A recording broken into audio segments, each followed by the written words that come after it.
Welcome, friends. Today, we're doing another fragrance rotation video for the week ending the 23rd of March, 2025.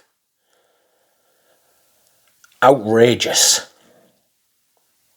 That is right, my friends. Once again, I have returned to you, this time with another fragrance rotation video. And this week it's been an interesting week. There's some perfumes in here that I haven't worn for a very long time.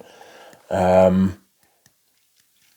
I am sure you will find it interesting. And on Monday, my first scent of the day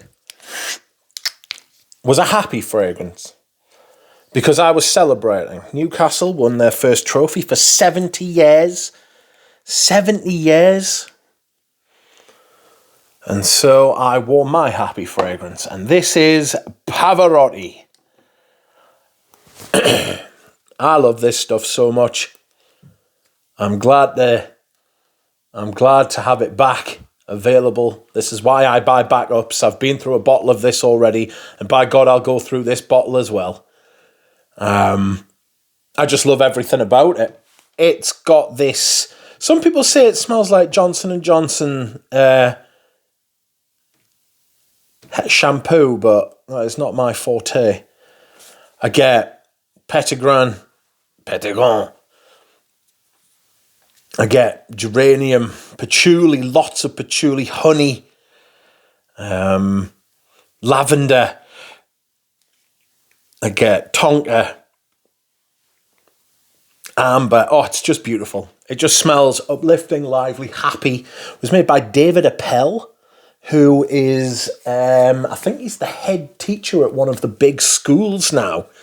So he is like an extremely competent perfumer who knows how to make things and has made lots of good things. And this is one of my favourite fragrances, friends. I cannot lie. I love this so much. A fantastic, fantastic smell. It smells foody.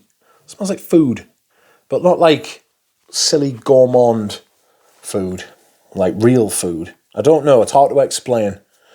You'd have to smell it and get the vibe. Okay. Next up, we have a fragrance I haven't worn for a long time, but is also very nice. And this is 34 Boulevard Saint-Germain from Diptyque.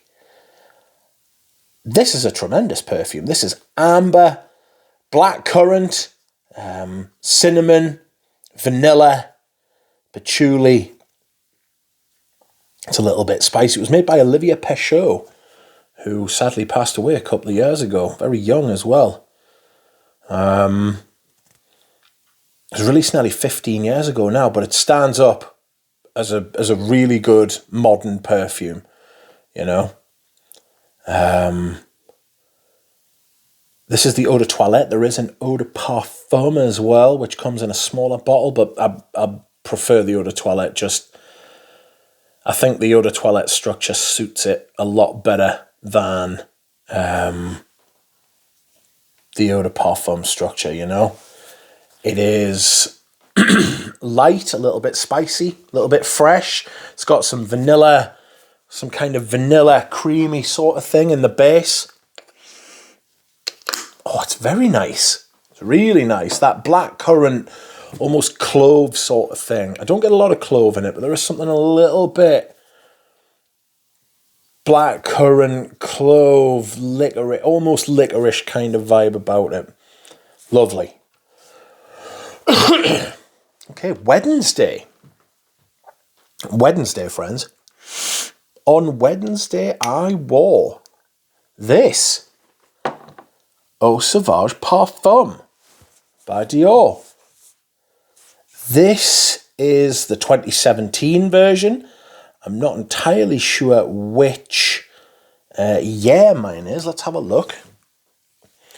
This is a 2018 bottle, 8H01.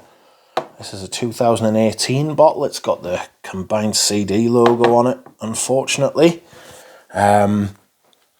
They used to say this only had 3 notes. I'm sure it was like bergamot, vetiver, and elemi.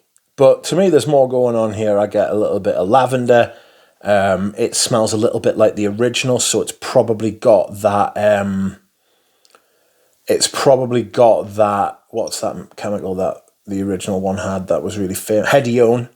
It's probably got hedione in it. Maybe some other little spicy flickers here and there. It's a lovely fragrance, lovely fresh fragrance, really nice elemi type thing. It does have something in common with the previous iteration, but it lacks that big myrrh.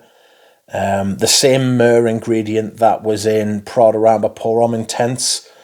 So I'm wondering if that ingredient just ran out, or if they couldn't get it anymore. You know, maybe a war happened, or somebody passed away, or all that sort of thing. So it's a shame they had to change it, but I do like this version.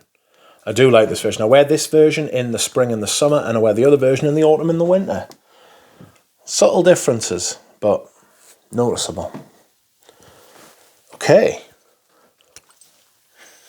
On Thursday, I believe this is a debut, and this is Brin de Reglisse. Brin de Reglisse by Hermes. This is a discontinued Hermes Essence fragrance, and this is a big lavender with tonka and licorice, and frankly, to me, this smells like Dior Sauvage Elixir. It's obviously much nicer than the Dior Sauvage Elixir, but this is really, really nice. Unfortunately, the performance is shite. I get about 2 hours on my skin, 2 to 3 hours. I got this really cheap. People say you go nosmic to it, but it's strange because I spray it on after about 2 to 3 hours, and I can smell it again, you know, and then it disappears again. So you can expect to see me rattle through this bottle at a rate of knots, because I will be reapplying it muchly. Has a slightly warming sort of feel in the base that some of the other ones don't. Gives it like a slightly syrupy sort of vibe. Very nice. Really, really, really nice, actually. It's got that lavender licorice thing from Eau Noir. Very, very good.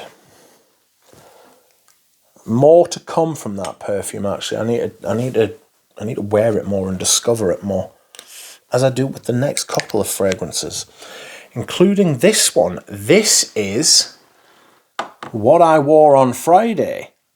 Incense Kyoto by Comme de Garcons. This is cypress with incense. Slightly woody, vetiver, patchouli, a little bit ambery. Very, very, very nice fragrance, this. Still buy it too. I think you can still buy all of these, and they're under £100. Very good value for money. Very good fragrances. Very well made. I think this was a Duchefort. I think they were all Duchefort, weren't they? Frankincense. Little bit of that kind of pepperiness from the incense. It's gorgeous. Again, this is the first time I think I've worn this out in the wild, so you'll have to bear with me as I wear this and get to know it better. I'll be able to give you more insight about it. Okay. Next up, we have an absolute classic. And this classic is Paco Rabanne XS. This is a vintage bottle I got from my friend in Japan. It's the original formulation, and I was surprised to learn that this was actually made by Rosendo Mathieu and Gerard Anthony. Gerard Anthony has obviously made Balenciaga Pour Homme and Azzaro Pour Homme. So especially Azaro Pour Homme really cut through and became like one of those fragrances that everybody knows about and everybody wore at the time. Balenciaga Pour Homme less so, but it's become legendary in its afterlife.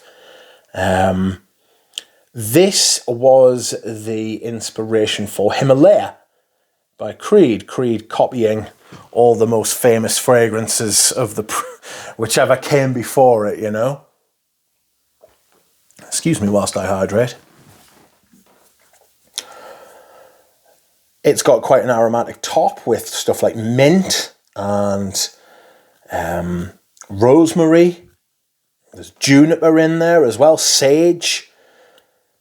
But it's got this kind of sandalwood, musk, vanilla dry down.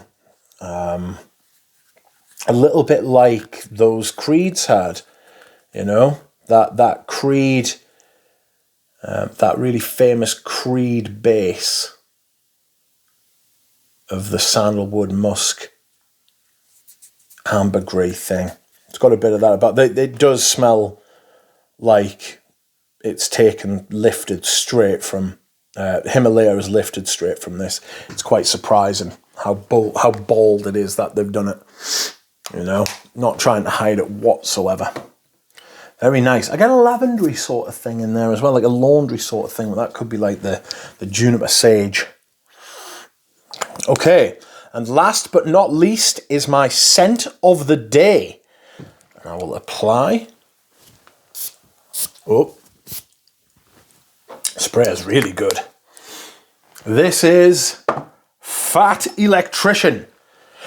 Fat Electrician by Eldo. An absolutely brilliant fragrance. I think this was released in 2007, 8. Around that sort of time. Marron glass, myrrh, a whipped cream note, vetiver. It's fantastic because you can smell all of that. It's got that slightly nutty hazelnut.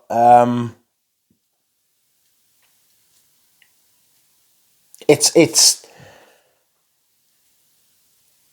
gorgeous. It really is. It's got like a glazed hazelnut sort of thing, you know. It's beautiful. Slightly creamy, slightly ambery, green. Fantastic.